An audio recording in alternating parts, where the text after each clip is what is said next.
Watching Apollo footage of astronauts doing geology on the surface of the moon is a really great way to think about preparing for Artemis, for putting people on the lunar surface once again. We learn a lot in how they did science operations on the moon and what it's like to work on the moon. You see them doing geology. You see them taking rock samples, putting in a drive tube to take a core sample. You see them bouncing along the surface of the moon on the lunar rover that they used in Apollo 15 through 17. So it's a great way to help drive technology development for the next generation of spacesuits and geology sampling tools. There's these facilities that help us train like we are on the lunar surface. You know, these 1.6G offload systems or putting people in the aquatic environment are great ways to train the mobility part, right? Like, what can you do and how different does it feel to be in 1.6G and do these tasks?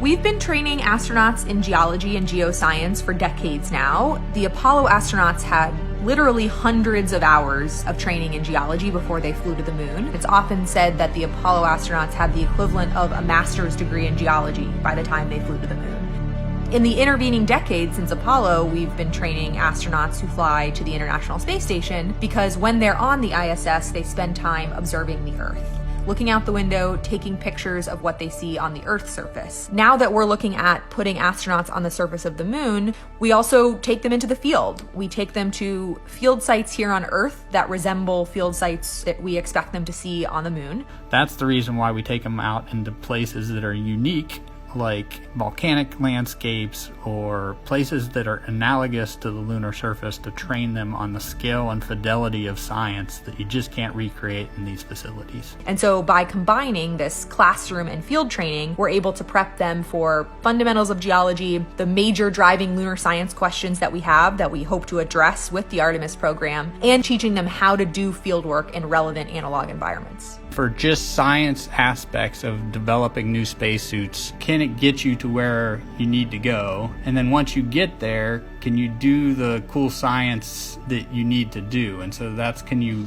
move effectively and efficiently in the suit to be able to collect the samples or use the tools or the instruments? For the visibility, it's like, can you make the necessary observations that you need to? Or does the suit have the lights on it that it needs to illuminate the surface and make the observations you need to?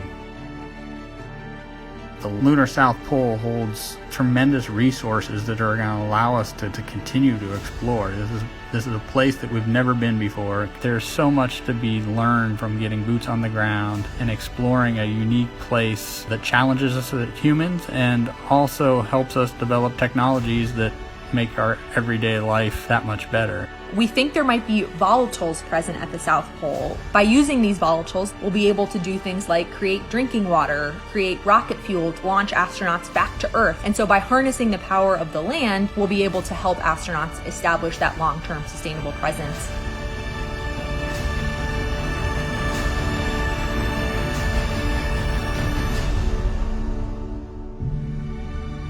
It's human nature to explore. Pushing our boundaries and exploring our universe is, I think, just one of those things that's just stuck in our human nature, and that we need to do it in order to understand the world around us, including our Earth and our solar system.